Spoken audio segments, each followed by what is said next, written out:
یہ کتاب ہے دی ہنڈریڈ، اس کا نام تھا مائیکل ہرٹ۔ انہوں نے پوری انسانیت کی ایسی 100 شخصیات کا تذکرہ کیا ہے جنہوں نے پوری انسانیت کے لیے سب سے کامیاب نقشے چھوڑے ہیں اور جنہوں نے پوری انسانیت کو سب سے زیادہ کامیاب زندگی کا نمونہ چھوڑا ہے۔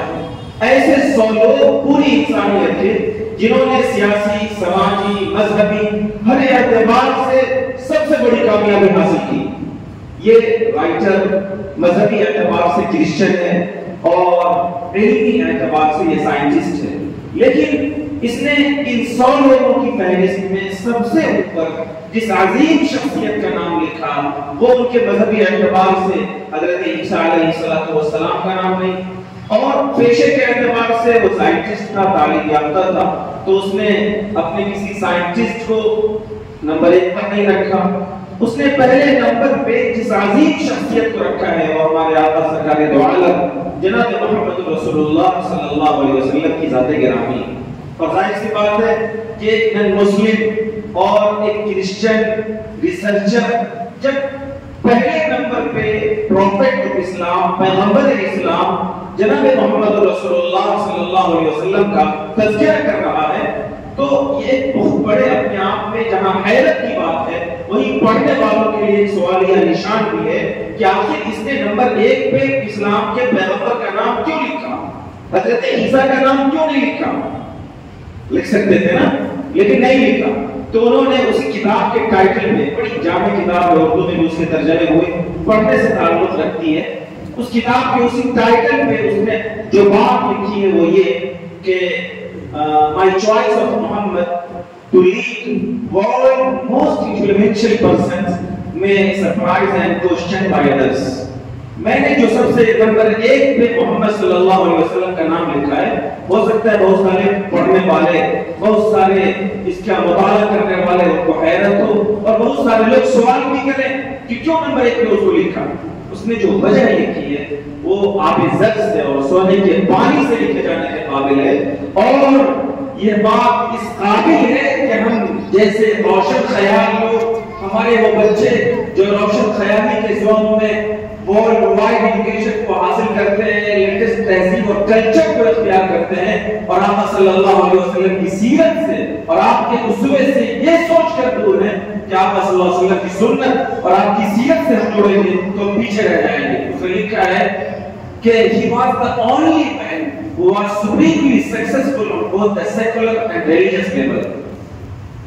کہ محمد صلی اللہ علیہ وسلم پوری انسانیت کی تاریخ میں وہ واحد انسان ہے جو مذہبی اعتبار سے بھی اور دنیاوی اعتبار سے بھی سب سے زیادہ کامیاب۔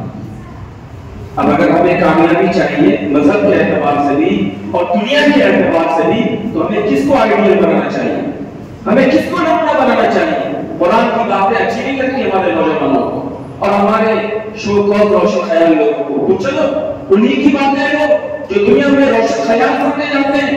جو دنیا میں ورلڈ وائڈ ایجوکیٹڈ کہے جاتے ہیں، جو دنیا کے بہترین ریسرچر اور محقق کہے جاتے ہیں، وہ کہہ رہے ہیں کہ اس دنیا کے اندر سب سے کامیاب زندگی جس نے گزاری ہے وہ محمد صلی اللہ علیہ وسلم کی زندگی ہے۔ اس لیے میرے بھائی اور میرے بزرگوں، سیرت کی اس سماگیریت کا تقاضا یہ ہے کہ ربیع الاول کا مہینہ جب آئے تو جہاں ہم آقا صلی اللہ علیہ وسلم کی ولادت کا جشن مناتے ہیں، جہاں ہم اہل میلاد کو منعقد کرتے ہیں، وہیں آقا سے عشق کا یہ تقاضا ہے کہ ایک عہد کریں اور وعدہ کریں کہ ہم نبی پاک صلی اللہ علیہ وسلم کی سیرت کو پڑھیں گے اور اپنے بچوں کو پڑھائیں گے انشاءاللہ۔ مسلمانوں کے گھروں میں تلاشیے، میں انصاف کے ساتھ یہ بات کہہ رہا ہوں، سیرت کی کوئی کتاب ان کے گھر میں نہیں ملے گی۔ دعویٰ ہے کہ ہم نبی آخر الزمان پر ایمان رکھتے ہیں، آپ گھروں کا جائزہ لیجئے، قرآن بہت سارے گھروں میں بلکہ اکثر گھروں میں ملے گا، لیکن آقا صلی اللہ علیہ وسلم کے پاکیزہ تذکرے پر مشتمل کوئی خوبصورت کتاب ان کے گھروں میں نہیں ملتی، جبکہ بہترین کتابیں اردو کے اندر لکھی ہوئی ہیں۔ میں کچھ کتاب بلکہ صرف 2 کتابوں کا تذکرہ کر دوں تو آپ کو سمجھنے میں ذرا آسانی ہوگی۔ سیرت کی ایک بہت جامع کتاب ہے الرحیق المختوم، اسی طرح سیرت کا ایسا تذکرہ جس تذکرے کو پڑھ کر آپ کو سنت پر عمل کرنے کا شوق ہو رہے، اس سلسلے کی ایک بہترین کتاب ہے جو ایک بہت بڑے متبع سنت حضرت حکیم الامت مولانا اشرف علی تھانوی رحمہ اللہ کے خلیفہ حضرت ڈاکٹر عبدالحی صاحب رحمۃ اللہ علیہ لکھی، عالم نہیں تھے، غیر عالم تھے، حکیم تھے اور ڈاکٹر تھے، انہوں نے سیرت کی ایک بہترین کتاب لکھی ہے۔ اس کتاب کا بلکہ ان دو کتابوں کا نام میں اس لیے ذکر کر رہا ہوں کہ سیرت کی بے شمار کتابیں اردو زبان میں موجود ہیں، لیکن ان کتابوں کی زبان بہت سہل ہے، بہت آسان ہے، اگر آپ پڑھیں گے تو بہت آسانی کے ساتھ آقا صلی اللہ علیہ وسلم کی سیرت کو سمجھ بھی سکیں گے اور اپنے بچوں کو سمجھا بھی سکیں گے۔ تو یہ پیغام مجھے یہ عرض کرنا تھا کہ اس مجلس میں ہم سب یہ وعدہ کریں انشاءاللہ کہ ہم آقا صلی اللہ علیہ وسلم کی سیرت کو پڑھیں گے اور اپنے بچوں کو پڑھائیں گے انشاءاللہ۔ حضرت مولانا طالب علم صاحب دامت برکاتہم پڑوس ملک کے بڑے مبلغ ہیں، ہم سب جانتے ہیں، انہوں نے اپنا واقعہ کو نقل کیا ہے کہ گھر کے بچوں کو جوڑ کر وہ آقا صلی اللہ علیہ وسلم کی سیرت کو سنا رہے تھے۔ سناتے ایک لمبا سلسلہ چلا، جب آخر میں آقا صلی اللہ علیہ وسلم کے وفات کا اور آپ کے وصال کا تذکرہ ہوا تو یہ چھوٹے چھوٹے معصوم بچے گھر کے رونے لگے،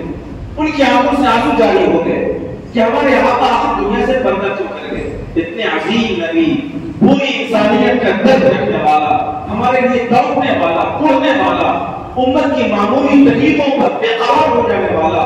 آخر ہمیں چھوڑ کر گلوکوز کیوں ہو گیا؟ کیوں چلے گئے وہ دنیا سے؟ یہ حال ہوتا ہے بچوں کا جب ان کے سامنے آقا صلی اللہ علیہ وسلم کا تذکرہ کیا جاتا ہے۔ آپ صورتحال کیا ہے گھروں میں، بچے روتے ہیں تو ہم اسے کارٹون لگا کر موبائل حوالے کر دیتے ہیں، بچے ذرا سا ہوشیار ہو جاتے ہیں تو انہیں موبائل پر گیم اور پتہ نہیں کیا کیا چیزوں کی عادت اور ایسا چسکا لگا ہوا ہے کہ ان چیزوں کی خول سے وہ باہر نہیں آ پاتے۔ میرے بھائی اور میرے بزرگوں، آقا علیہ الصلوۃ والسلام کے ایک سچے متبع اور ایک سچے عاشق ہونے کی حیثیت سے ہم سب کی یہ ذمہ داری ہے کہ ہم اس سیرت کو اپنی زندگی میں اتاریں۔ علیہ السلام کے بہت بڑے عالم حضرت مفتی تقی صاحب دامت برکاتہم موجودہ فتنوں اور آزمائشوں کے حوالے سے یہ تذکرہ بار بار کرتے ہیں کہ آپ اپنے گھروں کے بچوں کو جوڑ کر تھوڑی دیر سیرت کی کسی کتاب کی تعلیم کیجیے تو اس تعلیم کے نتیجے میں آپ کے بچوں کا مختلف فتنوں سے بچنا آسان ہو جائے گا۔ آج ہمیں شکایت ہے نا اپنے بچوں کے بارے میں ارتداد کے سلسلے میں یا اور بھی نئے فتنوں کے بارے میں کہ وہ ان فتنوں کے شکار ہو رہے ہیں۔ ان سارے فتنوں سے بچنے کا ایک مضبوط اور آسان طریقہ یہ ہے کہ آدمی اپنے گھروں کے اندر آقا صلی اللہ علیہ وسلم کی سیرت کا مذاکرہ کرے اور تھوڑی دیر اپنے گھر کے لوگوں کو جوڑ کر نبی علیہ السلام کی سیرت اور آپ کے پاکیزہ تذکرے کو سنانے کا معمول بنائے۔ اس کو بھی کریں گے انشاءاللہ۔ میرے بھائیو، وقت چونکہ بہت کم ہے اور مجھے اس وقت اس سیرت کے حوالے سے مزید دو تین باتیں عرض کرنی تھی، بہت اختصار کے ساتھ بس میں پیغام عرض کر دوں کہ اس وقت اس ملک کے اندر جن فتنوں کے شکار ہماری نسل ہو رہی ہے ان میں بڑا فتنہ ہے آقا علیہ السلام کے ختم نبوت کے حوالے سے کہ نبی علیہ السلام نے قرب قیامت کے بارے میں جن عظیم فتنوں کا تذکرہ کیا اور جن عظیم علامتوں کا تذکرہ کیا، ان علامتوں میں سے ایک علامت یہ ہے کہ آخری زمانے میں حضرت مہدی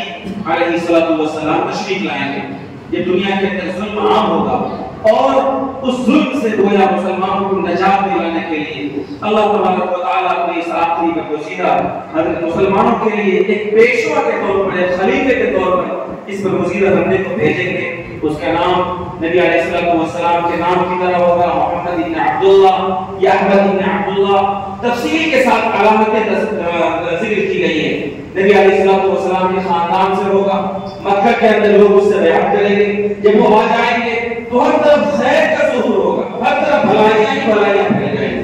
لیکن آپ کے پڑوس سے لگا دربھنگہ کے رہنے والا ایک شخص ہے جس کا نام شکیل ہے، باپ کا نام حنیف ہے۔ نبی علیہ السلام نے کہا کہ حضرت مہدی کا نام محمد ہوگا، باپ کا نام عبداللہ ہوگا، یہاں نام شکیل ہے، باپ کا نام حنیف ہے۔ وہ نبی علیہ السلام کے خاندان سے ہوگا، یہ اس خاندان کا نہیں ہے۔ لوگ وہاں مکہ میں بیعت کریں گے اور یہاں کئی سالوں سے چھپ کر بیٹھا ہے اور اس تک بس اسی کی رسائی ہوتی ہے جو بہت خاص پرشکشن کے بعد وہاں تک پہنچ جائے۔ جب حضرت مہدی آئیں گے تو پوری دنیا میں خیر کا ظہور ہوگا، لیکن صورتحال یہ کہ یہ کمبخت جب سے آیا ہے تب سے مزید مسلمانوں کے حالات بگڑتے ہوئے چلے جا رہے ہیں اور ایسے جھوٹے شخص کے فتنے کے شکار ہمارے بچے ہو رہے ہیں۔ ہمارے نوجوان جو دہلی، ممبئی، کلکتہ جیسے شہروں میں رہتے ہیں وہ اس کو حضرت مہدی مان رہے ہیں۔ ان فتنوں سے ہمارے یہ بچے کیسے بچیں گے؟ اس کا ایک آسان طریقہ یہ ہے کہ آپ اپنے بچوں کو علماء سے جوڑیے. ظاہر سی بات ہے کہ قرب قیامت کی علامات اور ان کی نشانیاں ہمارے لوگ بھی نہیں جانتے, ہمارے بچے نہیں جانتے. کوئی بھی نئی چیز آپ کی نظروں کے سامنے آئے تو آپ کی ایمانی ذمہ داری یہ ہے کہ اس نئی چیز کے بارے میں اپنے معتبر اور مستند علماء سے رجوع کیجیے. آپ جس مکتبہ فکر کو مانتے ہو, آپ جس مسلک کو مانتے ہو, آپ کی نظر میں جو اس مسلک کا مستند عالم ہے, جو محقق عالم ہے, جس کا علم پختہ ہے, جیسے ہی کسی شخص نے کوئی دعوت کیا فوراً ان سے پوچھیے کہ ایسا فلاں علاقے میں دیکھنے کو مل رہا ہے, کیا اس کی حقیقت. ان فتنوں کے شکار وہی لوگ ہو رہے ہیں جن کا تعلق اپنے علماء کرام سے مضبوط نہیں ہے. ایک اور فتنہ چلتے چلتے میں ذکر کر دوں, ہمارے اسکول کالج میں پڑھنے والے بچوں میں بہت تیزی کے ساتھ پھیل رہا ہے. وہ فتنہ یہ ہے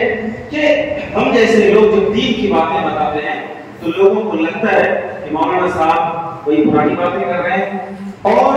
ہماری جگہ پر کوئی آدمی ڈاکٹری کا لیول لگا کر, انجینئرنگ کا لیول لگا کر, پروفیسر کا لیول لگا کر جب دین کی بات کرتا ہے تو لوگوں کو بڑی اچھی لگتی ہے. وہ اپنے بیانات میں جا بجا قرآن کا تذکرہ, حدیث کا تذکرہ کرتا ہے. لوگوں کو لگتا ہے کہ یہ دین کی باتیں کر رہا ہے, یہ بڑا اچھا اسکالر ہے, اسے سننا چاہیے. اور سنتے سنتے یہ لوگ نوجوانوں کے اور نئی نسل کے دین و ایمان کا سودا کر لیتے ہیں. میں نام لینے کی مناسب نہیں سمجھتا. ہمارے پڑوس ملک میں ایسے کئی لوگ ہیں جو گستاخان صحابہ ہیں, جو آقا علیہ السلام کی شان میں گستاخیاں کرتے ہیں, حضرات صحابہ کرام کی شان میں گستاخیاں کرتے ہیں. اور ان شوکوز اسکالر کو ماننے والے بھی کچھ کم نہیں جو ہمارے سماج میں پائے جا رہے ہیں. ظاہر سی بات ہے کہ یہ جو فتنے ہمارے سامنے منہ کھول کر کھڑے ہیں, ان فتنوں کے سدباب کے لیے ایک آسان سا نسخہ یہ ہے کہ ہم نبی پاک علیہ السلام کی سیرت کو پڑھیں اور آقا علیہ السلام کی سنتوں پر